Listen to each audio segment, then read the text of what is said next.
કેમ શું થયું તને? કઈ નહીં થયું. બોલ ને શું થયું? મોટા મગ ભાઈ ભૂખ ભૂખ મને મારી. તને મેં કેટલી વાર કીધું કે માર ખાઈને નહીં આવવાનું, મારીને જવાનું આપને. મારી બાપા 15 જણા હતા.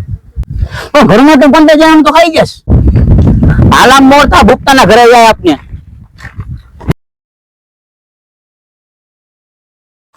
આ ભૂખતા બોલો ને રાજુભાઈ.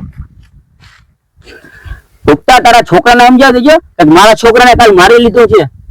રાજુભાઈ એ તો છોકરા છે, કદાચ એક જ ઝપટ બાબત મારી લીધી હોય. જો દીકરા તને જો એવું હોય તો 2 ઝપટ મારી. જા દીકરા તું બે તલે કુકીને ઝપટ મારી હવે જા. તમને એ કોઈને ખબર છે કે મેં સી બારામાં ઝપટ મારી? દીકરા કે બાબતે તમને ઝપટ મારી લીધી છે? અરે એને મારી અડધી ચા ઢોરી નાખી હતી અને મારા કપડા ઉપર નાખીને ગરમ ચા. એટલે મારા છોકરાને ઝપટ મારવાની એમ મારે નાખી ફોક કઈ બીજો માર્યો તો ધ્યાન રાખજે તું.